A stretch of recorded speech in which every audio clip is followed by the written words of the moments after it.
Okay, so the situation is devolving much, much faster than anybody expected.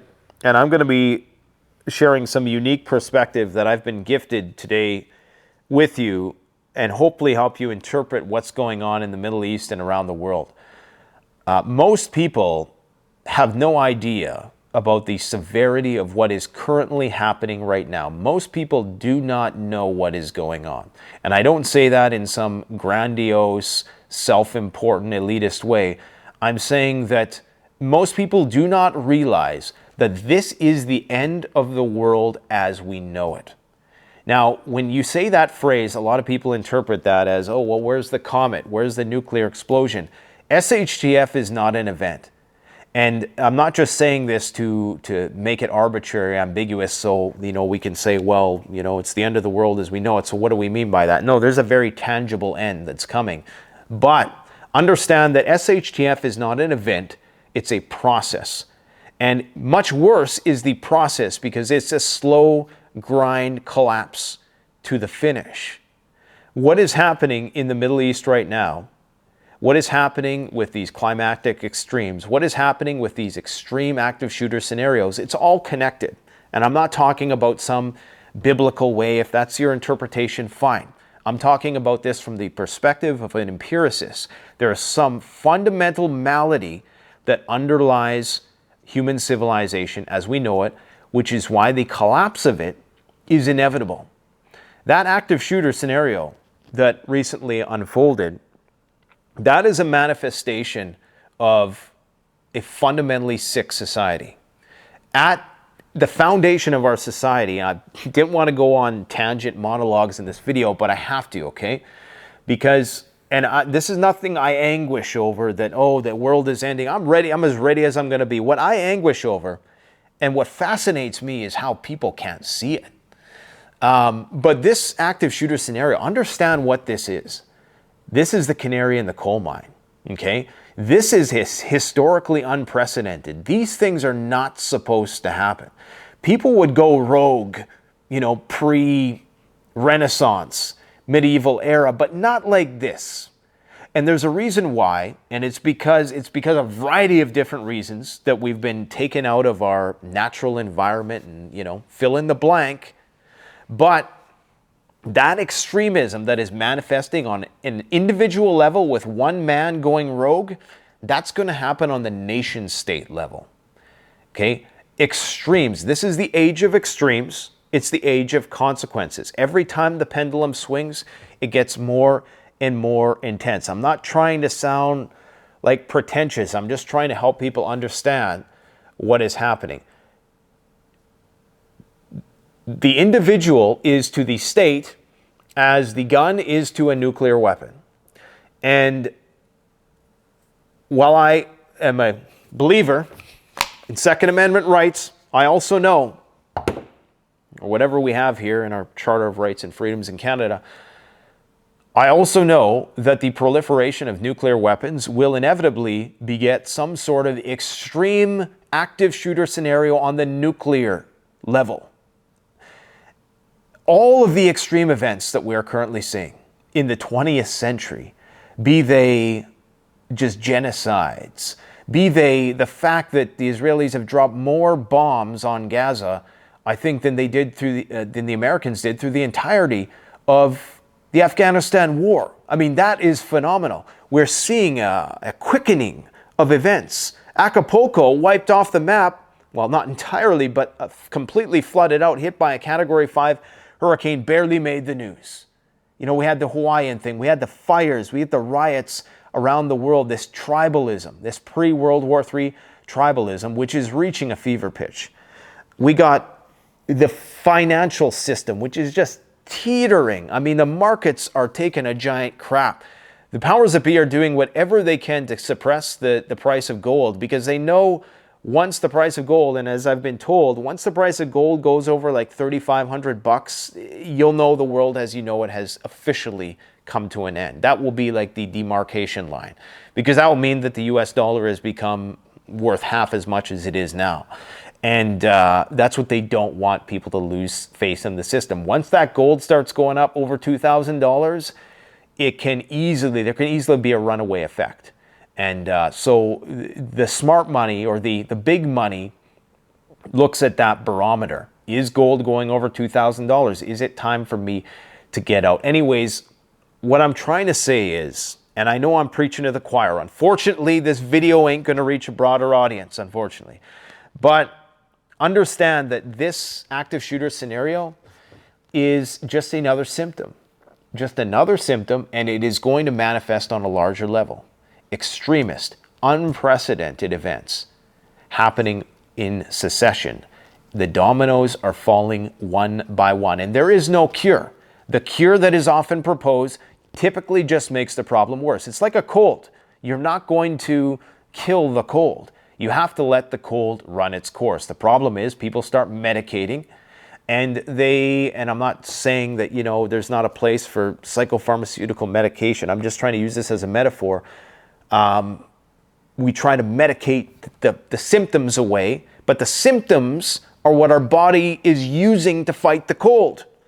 So we almost have to, and this is a whole presentation I could give on evolutionary psychology and why our civilization is collapsing. But just understand that it's the canary in the coal mine, okay? And the American empire is coming to an end. And most people kind of see it right now with what's happening or what's about to happen in Israel.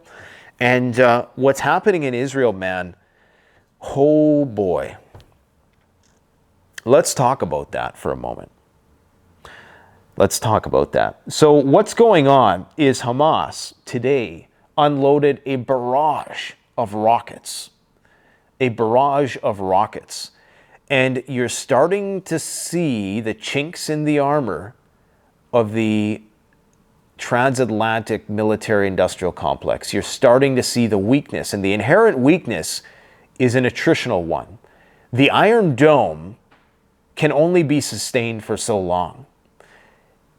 If Hamas can continue to bombard the Iron Dome, trying to coax the Israelis into the Gaza killing fields that await them, they're going to run out of missiles for the Iron Dome. Not only that, it is going to become financially unsustainable, because the Iron Dome missiles, from what I know, cost a lot more.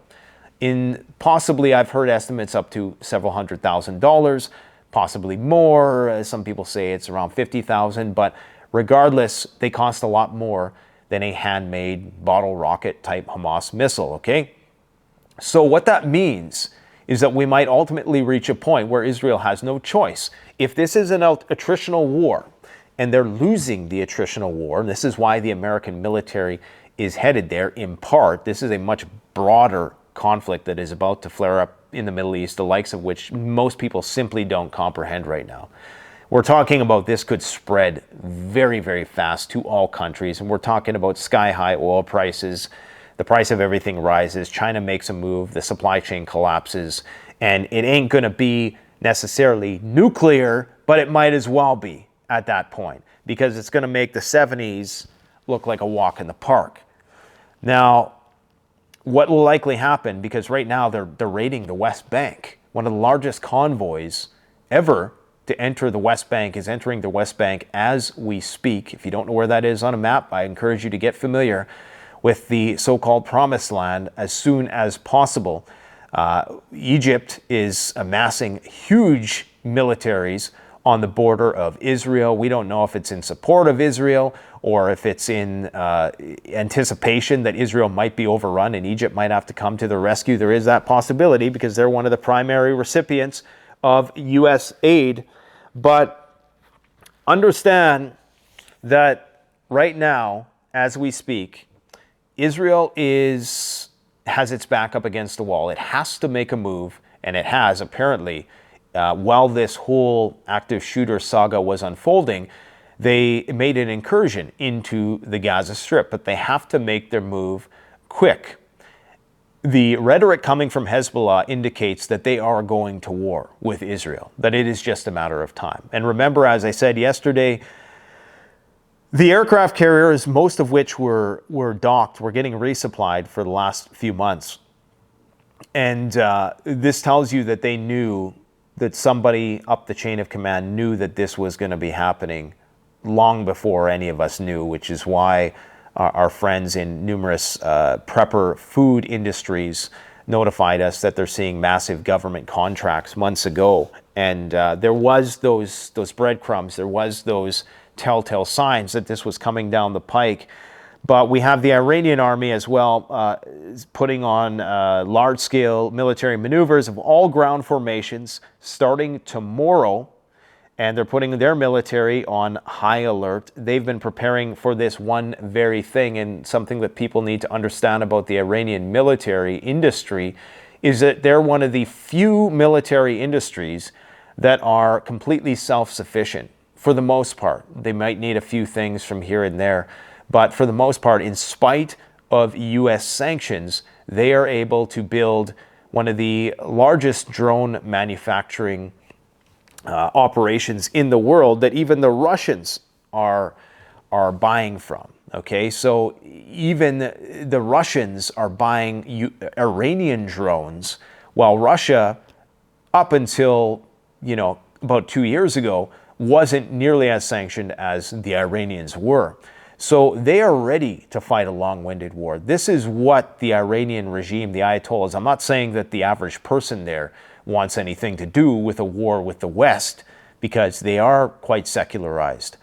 But, it's a very confusing state of affairs in terms of who's going to take whose side in the Arab world. And everybody we think who is an ally now, tomorrow it could just go the other way. Like, for example, in Qatar today, they are going to be sentencing 8 Indians to death because they apparently were engaged in some espionage activities with Israel. Well, Qatar is the place that the United States has their largest military base based out of, and they have 11,000 troops there. So you see that it's a very tangled web, and it could easily go one way or the other. So it is a powder keg in the Middle East. It could easily bring everybody else into the fight. If not only that, what it could do is incentivize other nations like Russia or China to go on the initiative on their front.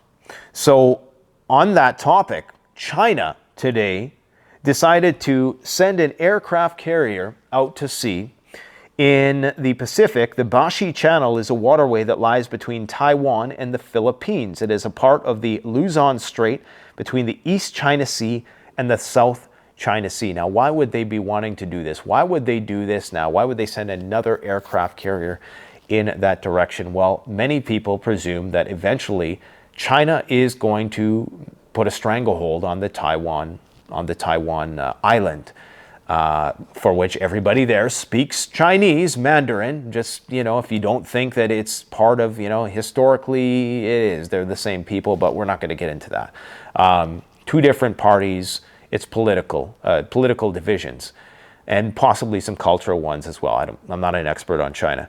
But what they're likely going to do is first do a blockade.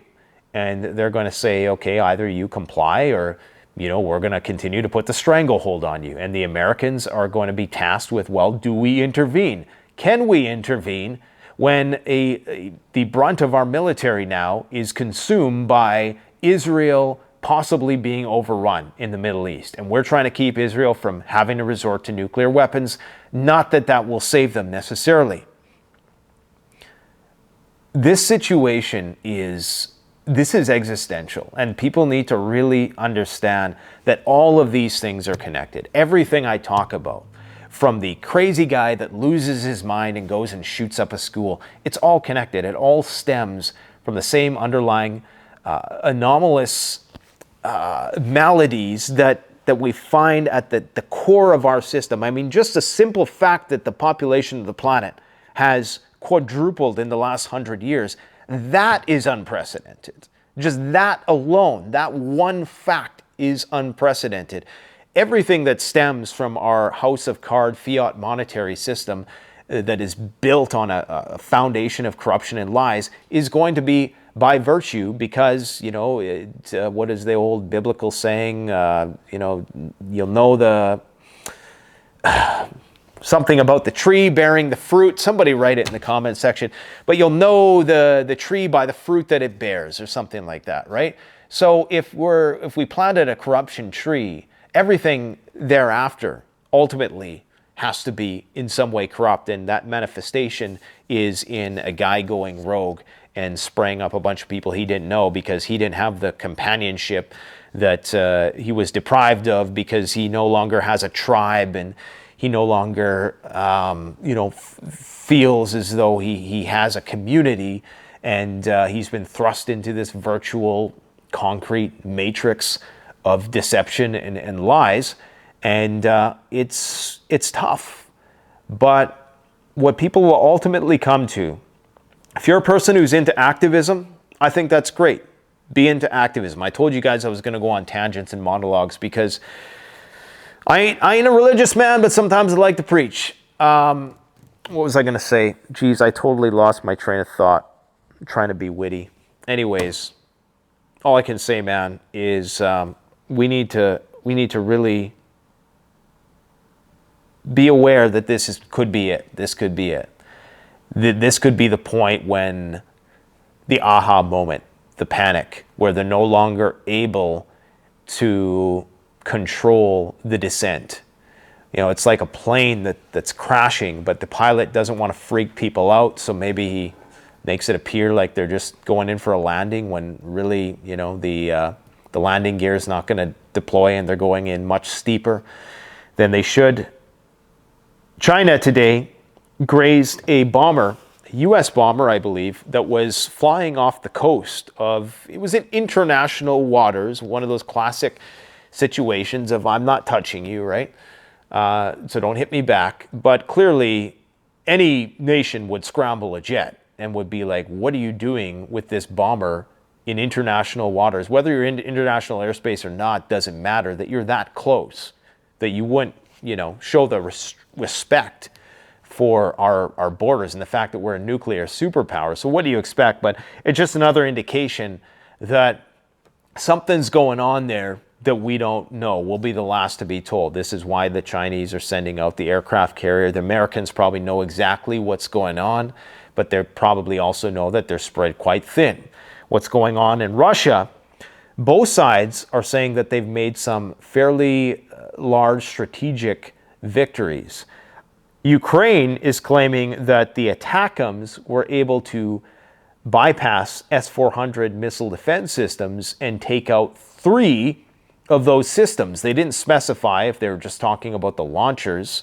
I don't know if the ATACMS have enough yield that would be able to completely destroy the entire system, because it's spread out over a substantial area, much like the Patriot system.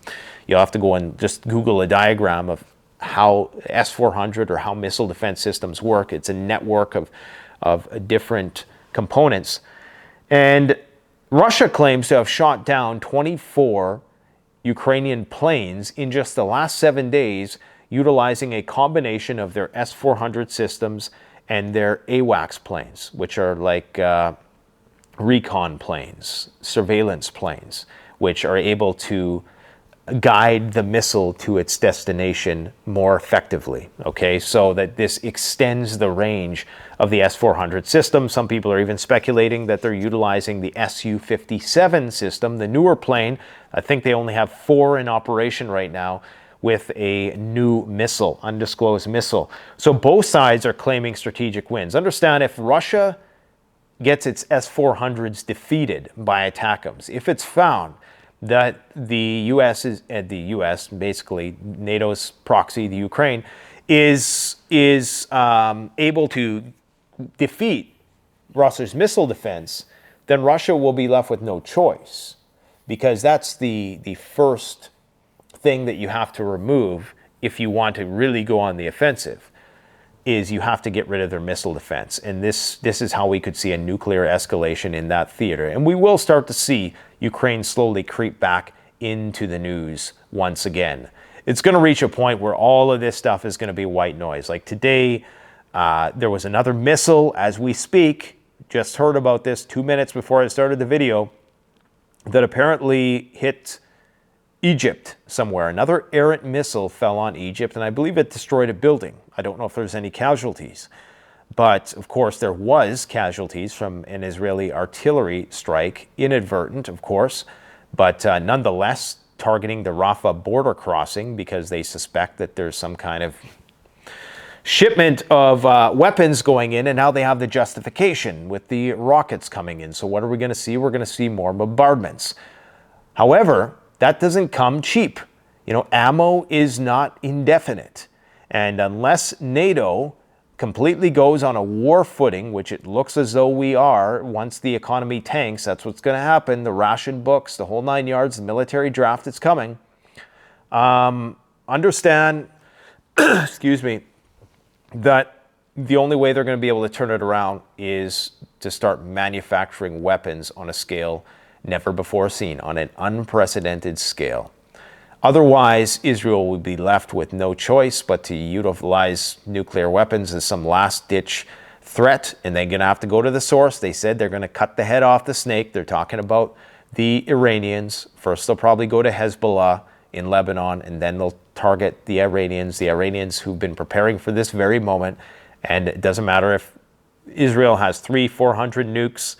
What I worry about now is that you may well see a situation where the global community becomes so enamored with the Israeli cause because that propaganda apparatus is very robust. And it's only a matter of time, I think, before we are witnessing right now in Gaza the wholesale slaughter of civilians. And I'm not saying that they're doing this intentionally. They're trying to root out a problem, regardless of how surgical they claim that they're trying to be. A lot of civilians are dying. And there seems to be an acceptance of this by a sizable part of the global community. Obviously, there's massive pushback as well, and it's leading to tribal wars all over the world. But what I worry is that we're going to reach a point with this whole thing where the media spin is going to try to justify a nuclear strike on a city like Tehran or something like that, or maybe a smaller city. And it's going to be justified as, well, we had no other choice because our existence was under threat. So, Iran did not want to stop funding X, Y, and Z militia groups. Therefore, we had no choice but to drop this nuke on a city. And then when you see that happen, that's when it's like that movie, The Fifth Element, where every time they shoot at that planet, I think it's some kind of metaphor for evil. Every time you fight fire with fire, it just grows into a bigger problem. And every time they try to shoot this big ball of fire, it just gets bigger and bigger until it consumes them.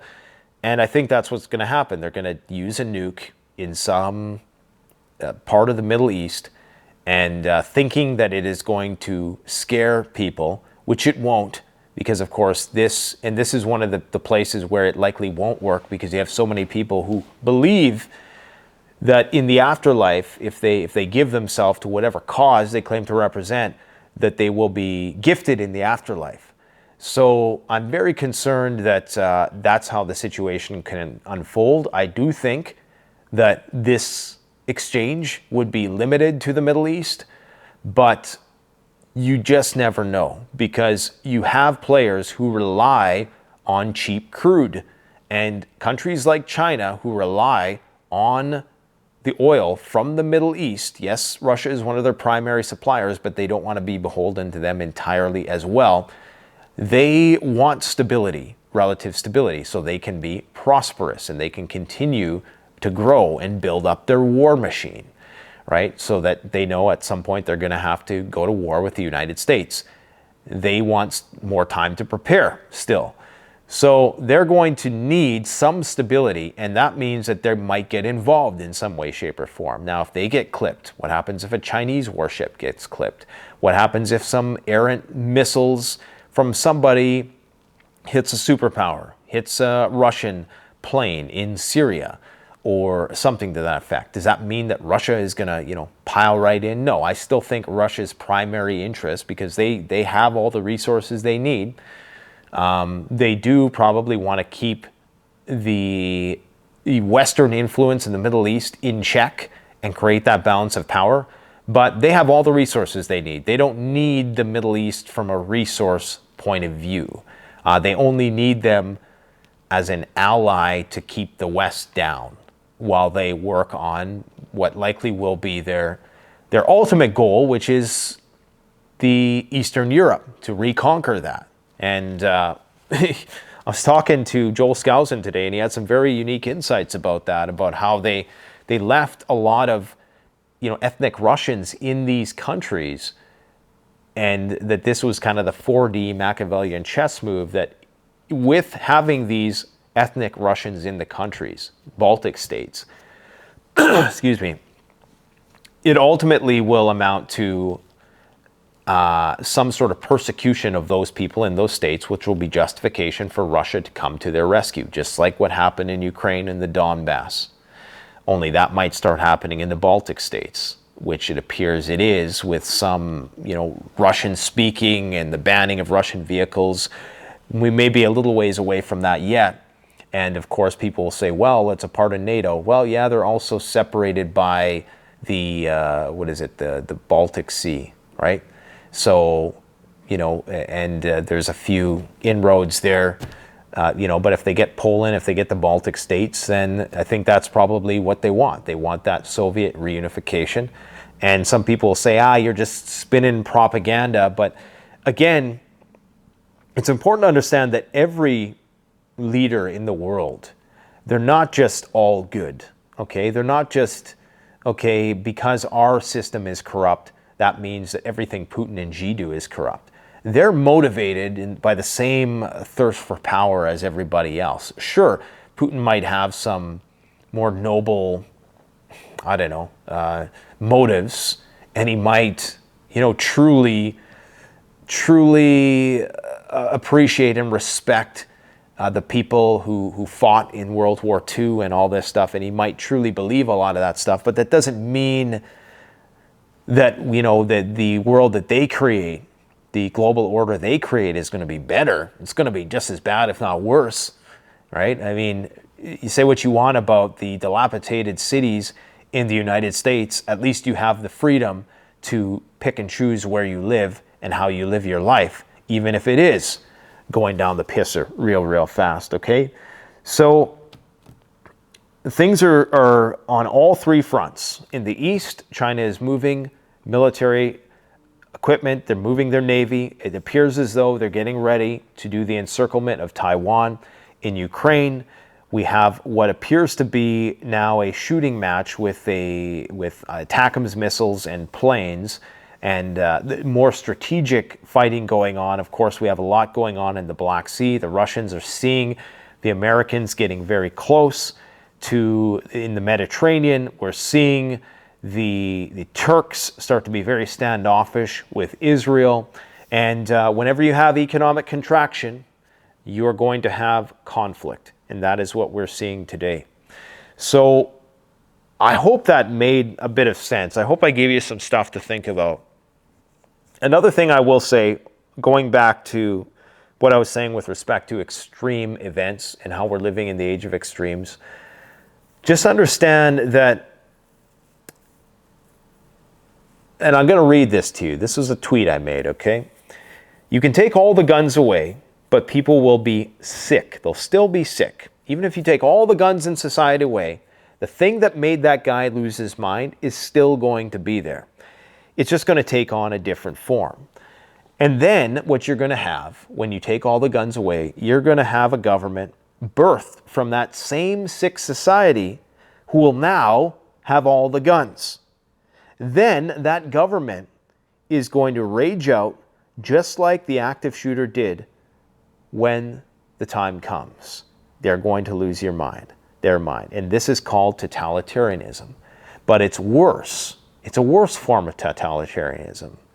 And this is why we're entering the giga-death era. We were in the mega-death era. That means humans dying in the millions in wars, but we're about to enter the gigadeath era. In World War II, if Hitler had the means, if he had the nuclear weapons, I mean, just imagine, right? We have that now, and we're still the same people. We're absolutely still the same people, and this is part of the reason why I prep, because I see some of the inhumanity being displayed right now across the world. I also see the good, but I also see people justifying some just insane things in the name of defense or whatever the case. And that tells me that, nope, we haven't changed one damn bit, but we have the ability now to wipe ourselves off the planet many times over. Not just with nukes, with biological weapons, with chemical weapons. Well, maybe that's a bit more isolated, but I think you get my point. So it's not only that the individual active shooter can go to an extreme and can go rogue. The government itself, once they take away all our firearms, can go rogue. And when they go rogue, it's going to be as extreme as the mass shooter. Hope that gives you guys something to think about today. Thanks for watching, and don't forget, like, comment, subscribe, get all your preps. And I want to show you guys something here. This is, I just got Jace Medical medication, the Super Pack, or whatever the hell they call it, the Jace Max. This roll is actually something that we manufacture in town here. It's great for first aid because everything's there. It's field ready. It's built to be nearly indestructible, and you can take it outside into the elements and it'll be just fine. Just don't get any rain on it because it's not waterproof, it's water resistant. But the Jace Medical Max, you get all kinds of prescription medications. And it's something I would strongly recommend to people because most of our medications, 90% in fact, come from India and China. And if the waterways are compromised in and around the Taiwan Strait, where I think 50% of the world's goods traverse, then we're going to be in a world of hurt, especially if the price of oil goes through the roof, which I dread it will at this point in time. I seriously think that Israel is going to be in a very, very difficult predicament. This situation is going to get out of control, and this is the end of the world as we know it. So you need to get what you can from the grid while you can, while the getting is good, because the time may come when you're going to say, why didn't I do more? I used to think, how can we justify spending so much money on the military? And why do we need so much ammo? And then you look at what's happened in Ukraine and Russia, and it's like, when you really need ammo, you need it. You know, when you need ammo in a war, you need it. And you realize that no matter how big your stockpile was, ultimately it runs out, which was the case with Ukraine and Russia, who had some of the largest stockpiles of weaponry. Gone, you know, in a year and a half. The same thing will be true with preparations. You think it's a lot. You think you got a closet full of stuff and it's going to last forever. Once you start dipping into that, man, it's going to go really, really quick, which is all the more reason to have regenerative systems where you can grow your own food, generate your own electricity. Easier said than done in some places, like here where we have a cold front moving in. We're already in low double-digit temperatures, which is, again, another extreme event because it's unlikely this time of year. But we're just getting used to it. Now, the wild swings and the jet streams collapse, the finances collapsed, global orders collapsing. It's all collapsing, my friends. Get ready. We'll see you tomorrow.